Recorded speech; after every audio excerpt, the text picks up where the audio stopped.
such a time as this. And welcome back to For Such a Time as This, the place where there is no such thing as a silent witness. Have a guest, special guest today, Stephanie Trussell. Stephanie, why don't you introduce yourself? You have so many titles, I forget. No, well, I'm a wife, mom, Christian, grandma, driving around in the western suburbs, talking to myself most of the time. I had the pleasure of being on the radio for 7 years. Yes. And then now I have the pleasure of serving on the staff for Jeannie Ives, who's trying to take back the 6th district here in Illinois. So I'm having a lot of fun doing that. Good.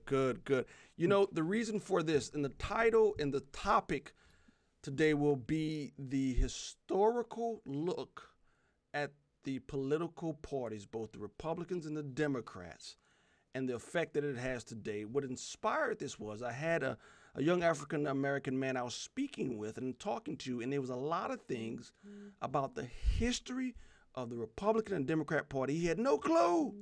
He had no clue that it was the Democrat Party who had the history of the Ku Klux Klan all up in it. It was the history of the Democratic Party that was the racist ones. And we have some proof. We have a gentleman who will weigh in on the topic that I think universally can be acknowledged as pro-black. And so he will come in and talk to us. But Stephanie, start off with you. Just what do you have starting off with the African-American community as it pertains to politics and what's going on today? Stephanie, the floor is yours. Oh, well, thank you. Well, I keep, everything that's going on. Remember how we could say about 3 months ago, we don't want to talk politics. Now you can't avoid it, with Corona, and just as we're coming out of that, now this unrest and what's happening right now. Yes. And unfortunately, I just think about how people are not aware of the history, and I don't know who to blame for that. You were educated in the South, I was educated in Chicagoland. Of course, we learned they always would shove Dr. King down our throats. Yes. I mean, I shouldn't say that in a negative way, but they always talked about that, and Harriet Tubman. But it never occurred to us that if you're a newly freed slave, you wouldn't align with the party that fought a war for 4 years to keep you enslaved. That's just not common sense, So they never went that one step further to say Frederick Douglass and all these people that we can name, that Du Bois, that they aligned with the Republican Party. And today's movement, and it looks like this thing that we're dealing with is going to end with people, of course, demanding reparations.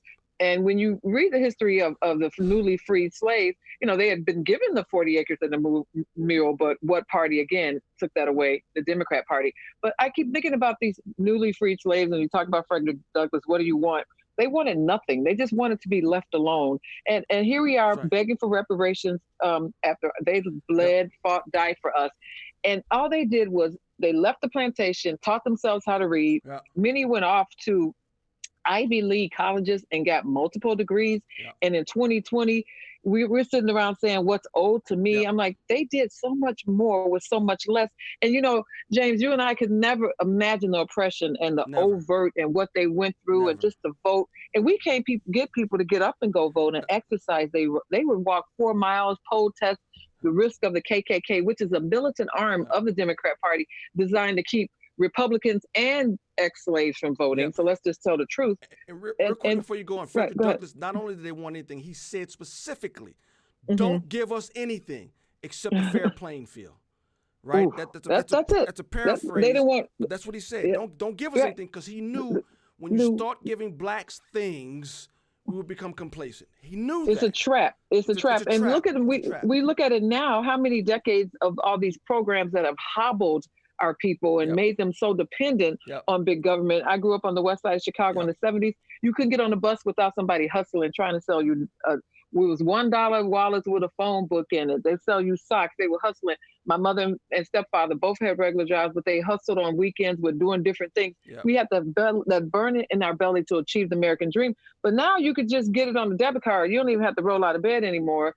And here you're owed this, and this is what's due you, and there's no need to go out and hustle and earn the American dream because you expect it to be given to you. Yeah. You know what? I had this conversation with I've been having a lot of the conversations with people Oh, in the last yeah, few days about this. you can't avoid it now, I right? can't afford it now. And so think of this: even from well-meaning white evangelicals, well-meaning white conservatives, if you spend the last 40 years agreeing with affirmative action, agreeing with economic zones and whatnot, well-meaning, agreeing with all of these things, giving blacks Obama phones, welfare, all these things. Yeah. If you spend the last 40 years doing this, you're feeding the beast. And now you have an entire generation, if not two, that expect something. You owe us something. We deserve something. And the sad part about it is they don't do that to Indians. I mean, from actual India. They Right. don't do it to Koreans, Chinese, or Asians that were they were Pakistanians. encamped. Right. Everybody's got a history. I think almost every immigrant, Yes. that nationality came here Yes. had to overcome some kind of adversity, being put in ghettos. Yeah. No, I remember that song growing up in the history class. No Irish need apply. Talk about blatant and overt, like, get out of here. We don't want nothing to do with you. But somehow we're the victims that can't pull ourselves up by the bootstrap. And when you say that, James, they say, we don't even have bootstraps. And I'm like, really? We don't, but we got, $1,100 iPhones and Nikes, but we don't have bootstraps to pull ourselves up. But, this white guilt thing is really annoying me because it says, your life is not as good as mine, and I feel so bad about it. And I'm thinking, wait, I keep telling people I grew up poor, Black on the West Side.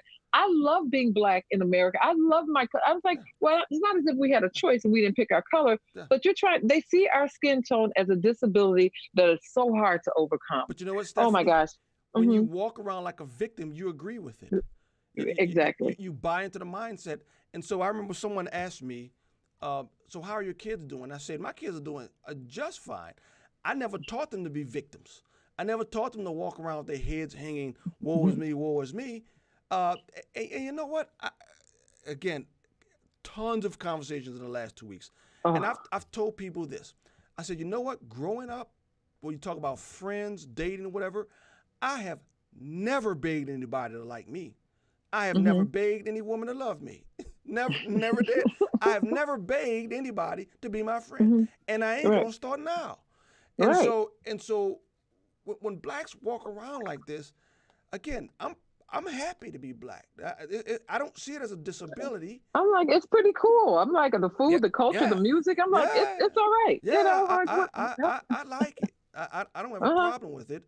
But when you walk around as a perpetual victim, and we have allowed, and I say we, the African American community, have allowed the liberals to appoint our leaders, race hustlers, perpetual victims, and you walk around with this mentality. I'm not, and again, it's this mentality that is driven, sad to say, that has driven all of this, and it blows my mind.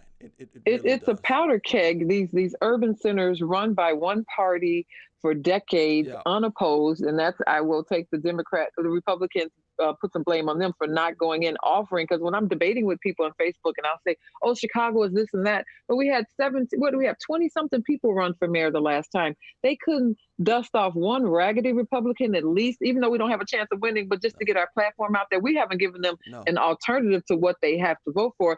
So here when you've got the trifecta, what I call it, the urban trifecta, the failing schools, the blighted zip codes, the shooting gallery neighborhoods, and then you add 11 weeks of just sitting at home doing nothing and just upset and dealing with all that, all of a sudden you're not essential anymore, and that's the whole thing. And all this was just right for all the things just came together for us to explode like this, and we keep and they want to get to the root of the problem. They want to figure this out. Now is the time for us to figure this out. And it just blows me away. So, between the pandering from liberal white people and wearing the kente cloth and all that whole thing, and it's just more of the same. I don't know where this is going to end, James, as far as, so will it end? Because, the BET CEO, what he wants, I don't know if you're a descendant of slaves, but I am, so I'm getting Oh, I $350,000.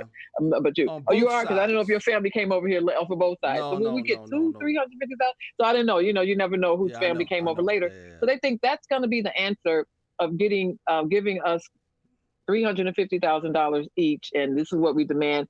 And the narrative right now is that this is an inherently racist country, Yeah. that one police officer's actions reflect all white people, and they never really liked us, and we'll never fit in.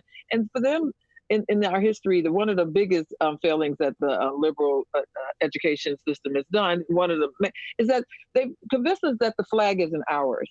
This isn't our country. You shouldn't embrace it. And it's the contrary, that our ancestors, like so many others, helped build this country, died, bled for that flag. They defended it. So we get to live in Wait freedom a minute, today, and we can't Stephanie. celebrate that. Wait. Didn't you saw what happened to Drew Brees? You can't do that. You can't use How the dare you? flag to separate. Okay. Maybe you can explain it to me, because I always say I'm just a dumb grandma driving around in the Midwestern suburbs. So pretend that I'm Colin Kaepernick, and I'm so upset, or Kaepernick, however you say his name, and I'm in the NFL, and one tweet gets 1 million shares because I have that power in social media, and I'm a celebrity. Yeah. So I'm so upset about how Black people are treated, in his opinion, by the police.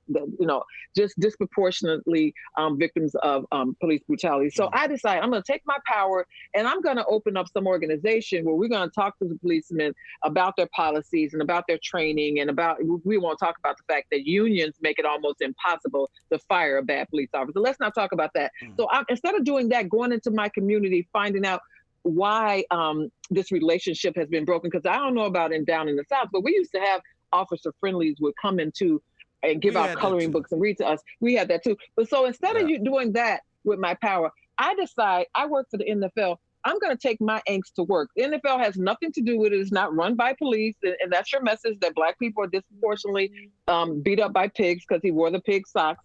So what does the NFL have to do with anything? I'm just so confused. And what is the flag, kneeling at the flag? Are you kneeling at police flags in front of the station where you felt? Go to the places where those incidents happen, which are rare and far and few in between, and you set up a protest in front of those police departments. I'll never understand why the NFL, the NBA, and everybody else suddenly has to decide, that Colin gets this power to decide all of this is racist. Yeah. It makes no sense. And now everybody's apologizing. Oh, I'm so sorry, Colin. We should have let you protest. Yeah. So now with these brave and professional millionaires are coming out saying, "Oh, I'm gonna kneel now." Well, you can't. If you didn't kneel before, you can't kneel now. Yeah. And I think it's gonna hurt the professional sports team negatively, because I know you've got sons, and it's not cheap to go to a game. You decide we're gonna go to the NFL, we're gonna pay for that parking, we're gonna buy those overpriced hot dogs, and now we got to watch these people degrade the flag, which printed on the money that they make for playing a child's game. By the way, if you don't want the flag, burn the money. But so we got to sit through this instead of just watching a game and enjoying, just watching professionals do something and being with your family. Now it's a political protest. Unbelievable. Yeah. So we were talking about what's going on now politically, the Kaepernicks, the NFL, the Drew Breeses, but I want to bring it back to the history of it. And with that, I want to bring in a blast from the past, someone I think will we can universally say was pro-Black. People can describe him a lot of ways, but like you said, universally people will say he loved Black people and didn't mind putting them first. That's right, and he had something to say about the Democrat Party. Here we go. The Democrats have been in Washington, D.C. only because of the Negro vote. They've been down there 4 years. And all other legislation they wanted to bring up, they brought it up and gotten it out of the way, and now they bring up you. And now they bring up you. You put them first, and they put you last. Because you're a chump.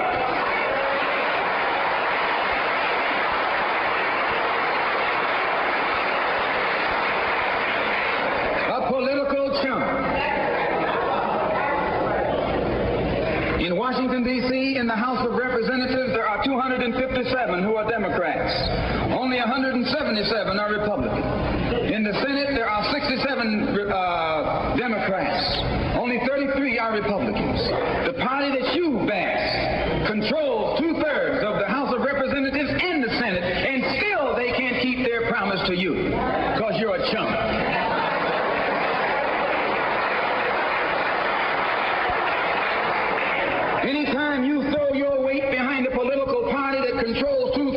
the government, and that party can't keep the promise that it made to you during election time, and you're dumb enough to walk around continuing to identify yourself with that party, you're not only a chump, but you're a traitor to your race. All right, that was Malcolm X, who gave a speech way back when that is still applicable today. The famous saying, the Democrats pander to you, in so many words, paraphrasing, pander to you at election time, but they never follow through with what they say they're going to do at election time. And he says, why do the Democrats keep getting away with it? He said, because you're a chump, a political chump. And he says, you keep doing that over and over and over again. You're not only a chump, you are a traitor to your race. Now, I didn't say it. Oh, you said, you said you just quoting. Say it. Quoting Malcolm X said Malcolm X. Yep. And what was he seeing back in 1964 to make him say that? Again, what we see today. How many promises and how many times does the Democrat Party? Now, listen, I know, Stephanie, you work for a candidate for the Republican Party. Because of where I am, I can't do it. I am an independent. I vote conservative. I vote Christian conservative. And it has led me to vote more Republican than Democrat. Matter of fact, the last time I voted Democrat was a long, long, long, long time ago. Well, if you could, James, if you could find a pro-life, Christian Democrat to vote for, good luck. The last time I voted Democrat on a state level was Glenn Pashard. Oh, for sure. Okay. Who voted against George Ryan. Went against George. Was it George Ryan? I think so. He went against George Ryan, and I voted for Glenn Pashard. Yeah. Glenn Pashard, since then in Illinois. That was my first vote. I voted for Glenn Pashard. He was the last, the dinosaur, and you'll never see it again. No, you're not allowed. It's too radical Democrat now. What Dan Lipinski, who was it just recently one of ours that was voted up? He lost. The primary? He was right. pro-life, but he would consistently bag Nancy Pelosi as Speaker of the House. Which didn't make sense, right? It wasn't consistent. So I couldn't do that. But, yeah. So I have no problem voting for a Democrat. Just show me a Democrat that's pro-life, pro-family. And they're becoming more and more rare. That's rare and rare. But yeah, Malcolm X, those words just should resonate. We were talking about how the lack of Republican candidates for mayor of Chicago. That's a political bumper sticker right there. Don't be a chump. Yeah. Don't vote for that party. Chump. Vote for me. But don't be a political chump. And kind of what Trump said. What do you have to lose? After so many years of just promises and placating, and you think about the history of our Black people in America, our celebrities, the people that we held up were pastors. Because you think about where you had safe haven to meet for these civil rights meetings were in church basements, hidden. So pastors had this level of, just rightfully so, we're risen up in our community as you had more respect for them.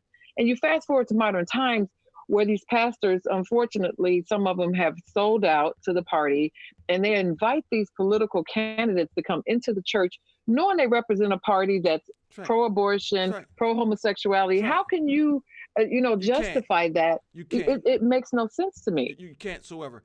And again, just looking at the history, and again, I'm not promoting, listen, the Republican Party has its issues. Right. No one's defending that, and I certainly will not. But one of the things, and again, I was speaking to a young man who had no clue of the history. He thought the Democrats was the pro-anti-slavery they were the good guys. Clearly, they were not. And so, what also he says, but James, Lyndon Baines Johnson, the civil rights, the Great Society.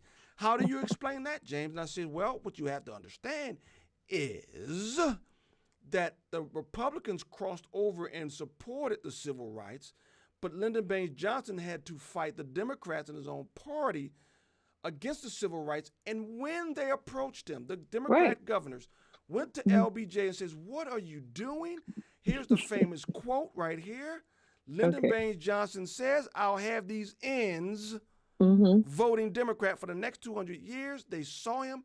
He was touting his underlying intentions for the Great Society programs, civil rights. LBJ confided with two like-minded governors. So when his Democrat buddies came to him and says, Lyndon, what you're doing? I'll have these voting too for the next 200 years. Democrats. That is attested by many, many people. So the history is very important. It is very important. And again, lack of once again the Chicago. I was thinking Chicago, but just liberal educators failing to give us all the details. Yep. And because you said those governors, because you have to think about those were Democrat governors with hoses trying to keep us from going to school to be segregated.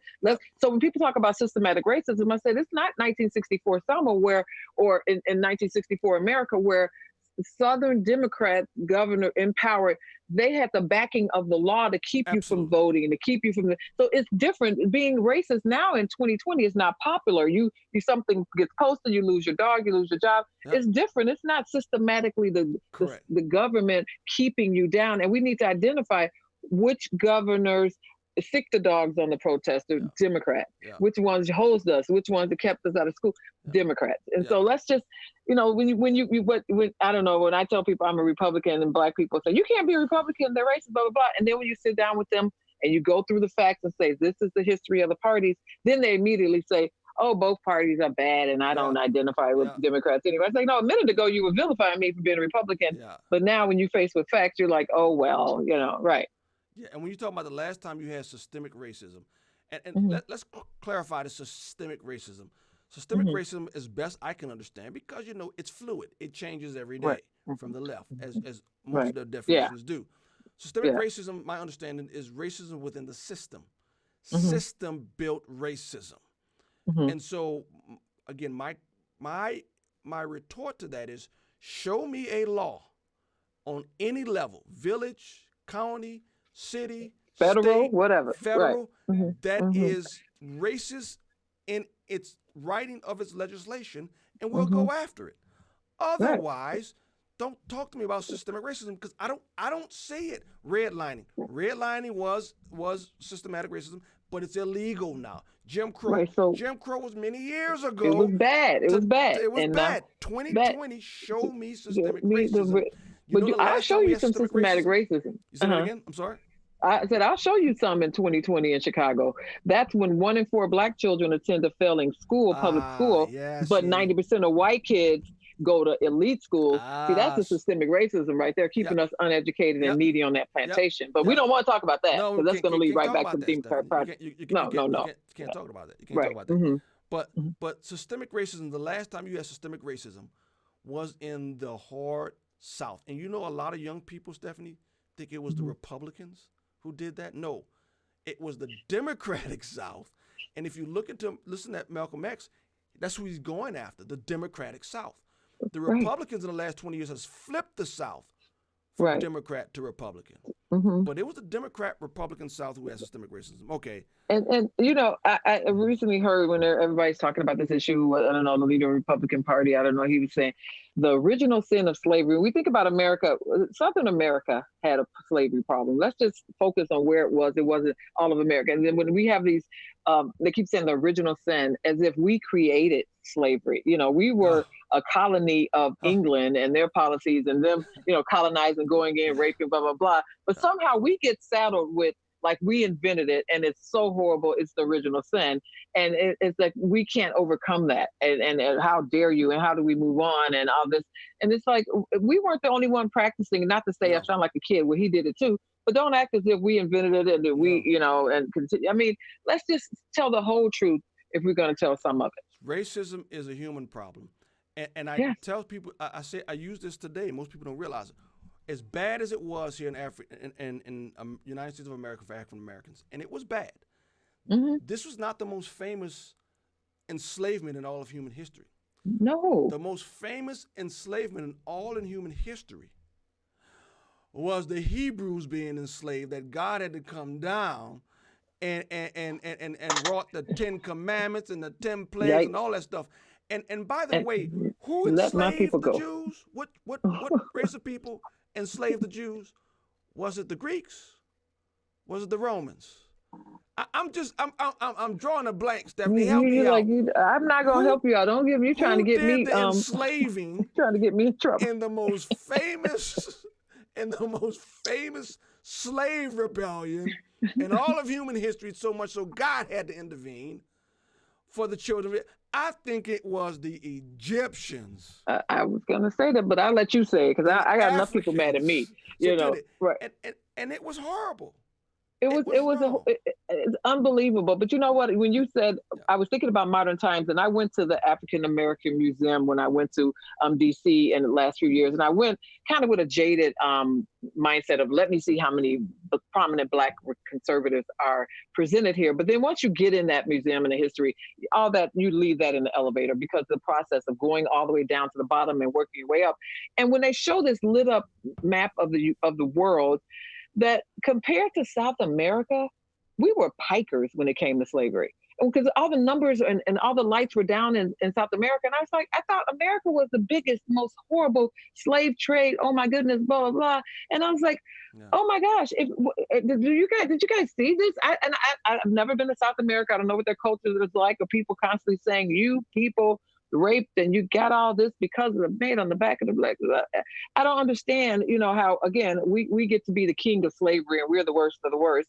And we're living on the other side of victory and love and what this country can be once, when you know better, you do better kind of thing. And it was horrible that happened to them. And nobody's going to say differently about slavery. But that movie, 12 Years a Slave, and I'm shocked that Hollywood did this. Yeah. I remember going to see it, kind of shocked that I hadn't heard this story. Yeah. Once again, failed by my education. But the opening scene of that movie, those slaves were singing, praising God. Yeah. And I was like, so in bondage, they were, and maybe that's our legacy, that's our ancestry, being brought here and given the legacy of Christianity and learning the truth. And that's why I refuse to live in 2020 as a victim. I refuse to train my kids or teach my children that there's a such thing as white supremacy, because nobody's supreme over my children. Once they, you this is your country, this is your, you could go out and make it if you're willing to work hard enough. And it's not like we don't have examples of that, and where we have the most Black millionaires anywhere on the planet are right here in this horrible country called America. Yeah, in Christianity, it was the Christian God who brought us through slavery. But in all seriousness, Christianity was spread all throughout Africa too. Some of the great minds were Africans. Athanasius, I believe, was one of them in Alexandria. But here, from the Christian perspective, now let's end it with a Christian perspective as always. Okay. Mm-hmm. What happened to George Floyd? Awful. I don't know anyone who defends that. Stephanie, do you? I haven't heard one. I haven't heard. I've been listening. In unity, we all agree that was horrible. Can you imagine, Pastor, just standing there holding your phone for 8 minutes watching that? You know what, Stephanie? I can't. I would have gone into the I knew. Right. You wouldn't sit there. You know one of the people that I blame too? How many people were standing around watching that man die? Man, you instead of calling 911 again, because you can be on the phone and take pictures. The man who's on his neck, take him off his neck. Thank you. Man, we've got the video. Take him off his neck, and if they beat me with a stick or whatever, then but you know what? But Pastor, post this event, they will throw feces at police officers, curse them out, shoot, and all this other. But during that time, everybody sat there saying, get off of him, instead of not calling 911 again and just doing something. I think they did, though. Didn't no? I don't know how many of them. I don't know, but I can't watch it for 8 minutes. I can't imagine holding my phone for 8 minutes. I can't even watch it. I would have passed out from hysterics. Again, if you had 50 people, storm them. I mean, they literally let that and watch that man's life go. And again, hindsight is 20/20. It's easy for me. Right. So I'm not judging anybody. And we, as you said, we all agreed that was horrific. And that was a bad example of police of a person. So no one's debating that. But from a Christian perspective, you don't take that incident and then now demean all white people. You can't. You cannot do that. You cannot. And we don't want to be defined by the behavior of looters and assume all Black people are bad, but we want to do that. And I didn't know how good Black people were at reading white people's heart and mind, that they know that was racism. And we find out later that they both worked at the club together. We don't know if they had a relationship. We just don't know. Can we wait and for the facts before we decide that he did that because he was racist? This guy could be a jerk, beating up all kind of people. And if you watch the show Cops, a lot of folks getting dragged out of the trailer park don't look like us. I mean, the policemen, it's some jerky that'll do whatever to anybody. But we're told that guy did it only because he was Black. No other reason. That's just what he does. and that's unfortunate that now we have to worry about people. Now this whole thing of walking up to white people, what do you think of it? You got to get down and apologize Get down on your to me. knees. I told people at my church, I better not ever see you getting down on your knees. You said if I see you out there on the video and somebody, we can't. We have to define what's truth. And when you said tell your people at church, I've been kind of upset that not more churches are open, and I'm on a Zoom call with a member of your church, not even thinking about it. And I said I'm looking for a church that's open. And it said come to our church, we open. And then that's when you tap and text me within 20 minutes. I thought that was so cool. Oh, really? That and so I applaud people like you, because in a time like this, Pastor, we need Christian leaders to lead us and offer some light to that darkness. And let me share. We had a meeting, church meeting Monday. Okay. Wednesday, 2 days ago. Because at church, someone says, everyone is protesting. Where's the church? Why are we protesting? So we had a meeting on Monday. We're going to have a truth rally here in Palatine. Thank you. Oh, June 20th. Truth rally. We're going to have posters to point people back to the cross. Just two off the top of my mind. Here's going to be two of them. Two posters. One of the posters is going to read this. Racism is a symptom. Sin is the problem. Okay. Oh my goodness. So that's going to be one. Preach. The second post I remember is this one. I like this one. Hell is not racist. Hello, and you know what? And all Jesus died for all lives, and that's what's so important. And that's what I'm looking for. People getting upset at that. People getting so yeah, Stephanie. How are they getting the voice? Still closed. It's where you live. It's a 25-minute drive. It's not that far. And I'm going to start accepting. I'm accepting invitations because I want to be led by what we are listening to and reading every day and Bible study. So now it's the time to apply it. Absolutely. I need an example of what do I do and how do we combat this darkness that we are a racist country, because we know that's not true. We know what I found out with the whole transgender issue. Most churches are afraid to get any blowback. They're absolutely afraid. And if you're not talking about that, you gotta. You have to. And so here's the thing here. I remember last Wednesday we had a prayer meeting and someone said this. Someone said, we're praying that these churches open up. God, open up your churches, because only 20% of the churches that were open are open. And I say, you better be careful. You're praying that God open up his churches, and you say only 20% open up. God may answer back, I did. I did open up my churches. And what gets me though is that so many pastors are adapting that Black Lives Matter mantra, that the organization that hates Jesus, an organization that does not promote Black men. If you go to that page and read the darkness, there's no light. There's nothing faith-based in that. And this is where we think Black Lives Matter. And we know if it mattered, they'd be in front of abortion clinics every day. What this is revealing is the cowardice in the pulpit. Sad to say. It's so sad. And I applaud people like you that are just out there doing what you're called to do. This is all about. It's nice to sit and read it and learn it. But when it's time to apply it at such a time as this, this is where we need your feet on the ground. This is it right here. Anybody can talk. Anybody you got to apply it. You got to apply it. You got to apply. So we went a little long, but that's okay. Special guest Stephanie Trussell. Stephanie, thank you. Look, find me on Tuesdays, really quick. Tuesdays on Facebook Live, Black conservative female. There's 4 Black conservative Christian Trump loving women. Send me that link and I can put it in here, Stephanie. It's on Facebook. Okay, no problem. Send me that link. One thing for programming note, I really believe they're kicking subscribers off my page. So if you can, please subscribe, hit the subscribe and hit the bell button, and you'll get notified when more videos for such a time is up. Again, thank you, Stephanie. Oh, it's my pleasure. Thank you. Anytime. Thank you, people, and I'll see you soon.